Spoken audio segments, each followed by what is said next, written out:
வணக்கம். நான் கனி மார்த்தாண்டன். இன்றைய ஜோதிட வகுப்பில் ஜென்மமாக துரத்தக்கூடிய கர்மா ஜாதகத்தில் இருக்கா, பல தலைமுறைகளை தாண்டி கடந்து வந்திருக்கக்கூடிய ஒரு கர்மா ஜாதகருக்கு அணிவிக்க வேண்டிய ஒரு தலைவிதி இருக்கான்றதை எப்படி ஜாதகத்தில் கணிக்க முடியும், அதுதான் இன்றைய ஜோதிட வகுப்பு. பல தலைமுறைகளாக கடந்து வந்திருக்கக்கூடிய கர்மா என்பது வீரியமான ஒரு கர்ம வினையை தரக்கூடிய ஒரு தோஷம் இல்லை சாபமாக கூட எடுத்துக்கலாம். அந்த அளவிற்கு வீரியமாக ஒரு ஜாதகருக்கு பல விஷயங்களில் முட்டுக்கட்டையாக இருக்கும். வேலை வாய்ப்பு, திருமணம், குடும்பம் அமைவதில் ஒரு சிக்கல், இப்படி பல விஷயங்கள் தொடர்ந்து பிரச்சனைக்கு உள்ளாகக்கூடிய நபராக அந்த ஜாதகர் இருப்பார். முக்கியமாக குல தெய்வத்தினுடைய அருளாசி என்பது இந்த ஜாதகருக்கு கிடைக்காது.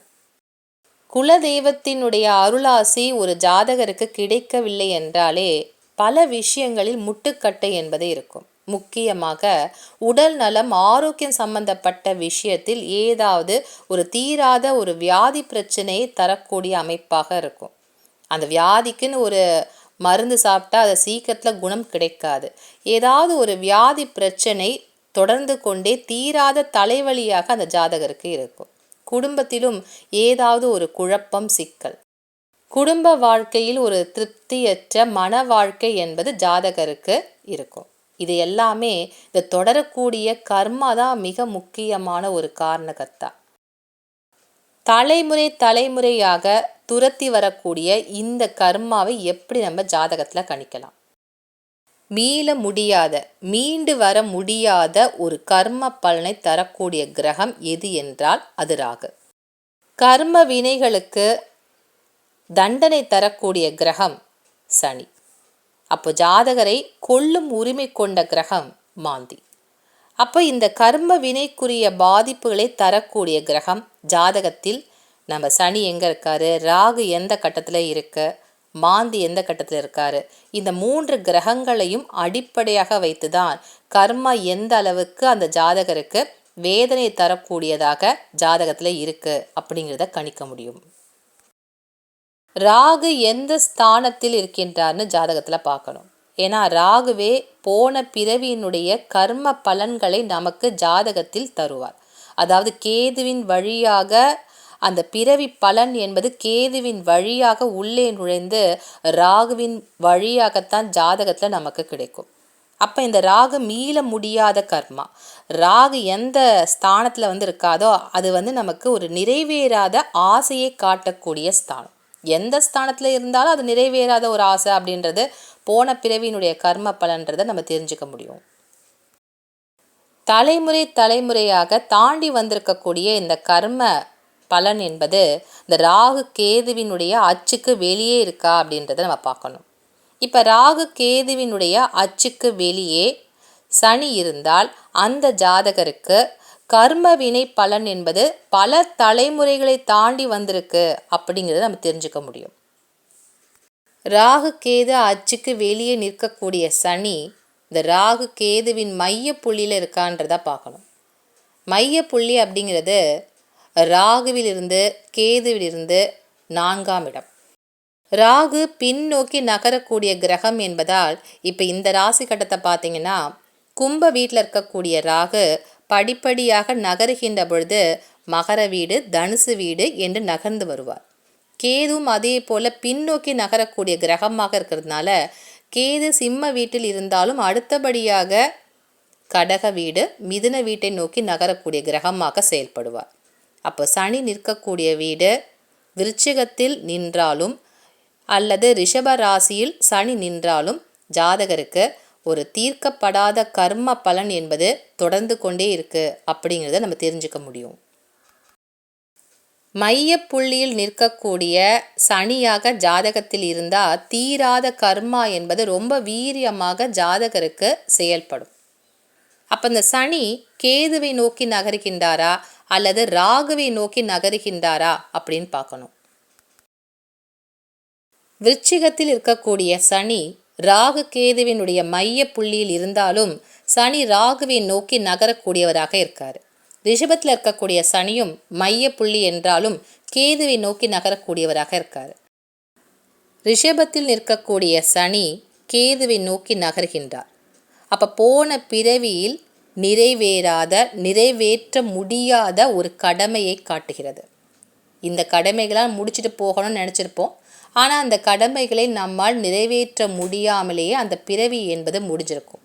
அப்போ நம்ம நிறைவேற்ற தவறிய ஒரு கடமை என்ன அப்படிங்கிறதான் இந்த சனி எந்த இடத்துல இருக்காரோ அந்த கர்ம பலன்களை கேதுவின் வழியாக நமக்கு ஜாதகத்தில் தடையாக தருவார். இப்போ உதாரணத்துக்கு கேது நிற்கக்கூடிய இடம், லக்கணத்திற்கு 4ஆம் இடத்தில் கேது நிற்கின்றார் என்றார். அதற்கு 7ஆம் இடமான 10ஆம் இடத்தில் ராகு இருப்பார். இதற்கு பேர் பகாடா கால சர்ப்ப தோஷம் அப்படின்னு சொல்லுவோம். போன பிறவியில் அடுத்தவர் செய்த தொழிலுக்கு இடையூறாக சிக்கல்கள் பல தந்து அந்த தொழிலே இல்லாமல் தனக்கு எதிராளியே இல்லாமல் செய்திருக்கக்கூடிய ஒரு ஜாதகராக இருப்பார். அதனால் அந்த குடும்பத்தை வதைத்த பாவம் இந்த ஜாதகருக்கு தொடருகிறது. அந்த பிறவி பலன் என்பது ஜாதகருக்கு சுகஸ்தானம் கெட்டு போய் அவருக்கு கிடைக்க வேண்டிய சொத்து சுகங்கள், அவர் விருப்பப்படக்கூடிய விஷயங்களில் அவருக்கு ஒரு தடை என்பது இருக்கும். எந்த விஷயத்திற்காக அவர் ஆசைப்படுகின்றாரோ, ஒரு சொந்தமாக ஒரு வீடு கட்டினா கூட ஒரு தடையாக இருக்கும். அவருக்கு வாஸ்து பிரச்சனை அது இருக்கும். அந்த வீட்டில் அவளால் வசிக்க முடியாது, வேறு இடம் நோக்கி செல்கிற மாதிரி தான் இருக்கும். சொந்த வீட்டில் இருக்க விடாது. இப்படி பல பிரச்சனைகள் கேது தரக்கூடியதாக இருக்கும்.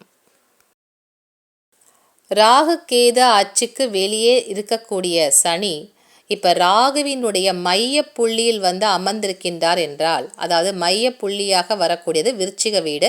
அப்போ விருச்சிகத்தில் சனி இருந்தால் அந்த சனி வக்ரகதி இல்லாமல் நேர்கதியாக செல்லக்கூடியவராக இருந்தால் சனி ராகுவை நோக்கி நகர்ந்து செல்லக்கூடியவராக இருப்பார். அப்போ ராகுவின் மூலமாக ஜாதகருக்கு பிரச்சனைகள் என்பது அந்த ஸ்தானத்தின் மூலமாக கிடைக்கும். இப்போ லக்கணத்திற்கு 7ஆம் இடத்தில் ராகு இருக்காரு அப்படின்னு வச்சுக்கலாம். அப்போ லக்கணத்திற்கு 7ஆம் இடத்தில் ராகு இருந்தால் லக்கணத்தில் கேது இருக்கக்கூடிய அமைப்பாக இருக்கும். இந்த ராகு கேதுவினுடைய மைய புள்ளியில் சனி கர்ம வினைக்குரிய தண்டனை தரக்கூடியவராக அமர்ந்திருக்கின்றார். அப்போ தொடரும் கர்மா என்பது இவருக்கு இருக்கு. 7ஆம் இடத்தில் ராகு இருக்கக்கூடிய அமைப்பாக இருக்கு. 7ஆம் இடத்தில் ராகு இருந்து லக்கணத்தில் கேது இருக்கக்கூடிய அமைப்பிற்கு நாகை கால சர்ப்ப தோஷம் அப்படின்னு சொல்லுவோம். இது நட்புக்கும் நம்பிக்கைக்கும் துரோகம் செய்த ஒரு ஜாதக அமைப்பு. போன பிறவியில் தன்னுடைய நண்பனுக்கு ஏதாவது ஒரு துரோகத்தை செய்து நண்பனுடைய குடும்பத்திற்கும் ஏதாவது ஒரு பிரச்சனைகளை, ஏமாற்றத்தை, துரோகத்தை இந்த ஜாதகர் தந்திருப்பார். பிற குடும்பத்தை வஞ்சித்த பாவம் இந்த ஜாதகருக்கு இருக்கு. பிறர் மனை நோக்கிய ஒரு ஜாதகர் அப்படிங்கிறத பார்க்கும்போதே தெரிந்து கொள்ள முடியும். இப்பிறவில் இந்த ஜாதகருக்கு ஒரு சரியான ஒரு குடும்ப வாழ்க்கை, திருமணத்திற்கான ஒரு துணை என்பது கிடைக்காது. திருமண வாழ்க்கையில் பலதரப்பட்ட பிரச்சனைகள் வரக்கூடிய துணைக்கு தொடர்ந்து ஏதாவது உடல் நலத்தில் பாதிப்புகள் என்பது தொடரக்கூடிய அமைப்பாக இருக்கும். அப்போ இந்த ஜாதகருக்கு திருமண வாழ்க்கையே ஒரு கேள்விக்குறியாக இருக்கக்கூடிய ஒரு அமைப்பாக ஜாதகத்தில் செயல்படும். ராகு கேதுவினுடைய பிடியில் சிக்காமல் தனித்த நிலையில் சனி இருந்தால் மட்டும் இந்த கர்ம வினை தொடரக்கூடிய அமைப்பு என்பது கிடையாது. செவ்வாய் தனித்து நின்றாலும் அந்த ஜாதகருக்கு தலைமுறை தாண்டிய தொடரும் கர்மா என்பது இருக்கு அப்படிங்கிறத நம்ம தெரிந்து கொள்ள முடியும். ராகு கேதுவினுடைய அச்சுக்கு வெளியே தனித்த நிலையில் மாந்தி இருந்தாலும் ஜாதகருக்கு தொடரும் கர்மா என்பது உண்டு. இந்த கர்மா கொஞ்சம் அதிகமாகவே ஜாதகத்தில் பிரச்சனை தரும். இப்போ ராகு கேதுக்கு வெளியே சனி என்ன பாதிப்புகளை தருகின்றாரோ, இல்லை செவ்வாய் எந்த பிரச்சனைகளை தருகின்றாரோ அதைவிட மிக வீரியமாக மாந்தி தனித்த நிலையில் இருந்தால் தருவார். மாந்தி என்பது கண்ணுக்கு தெரியாத ஒரு கர்மா என்பதால் இந்த தொடரக்கூடிய கர்ம வினையினுடைய பாதிப்பு மிகவும் அதிகமாக இருக்கும். ஏன்னா இது ஜாதகத்தையே தலைகீழாக மாற்றக்கூடிய வல்லமை மாந்திக்கு உண்டு. சனி தண்டனை தருகின்ற கிரகம் என்றால் மாந்தி கொள்ளக்கூடிய உரிமை பெற்ற கிரகம். அப்போ ஒரு ஜாதகருக்கு துர்மரணத்தை தரக்கூடிய கிரகமாக இந்த மாந்தி செயல்படுவார்.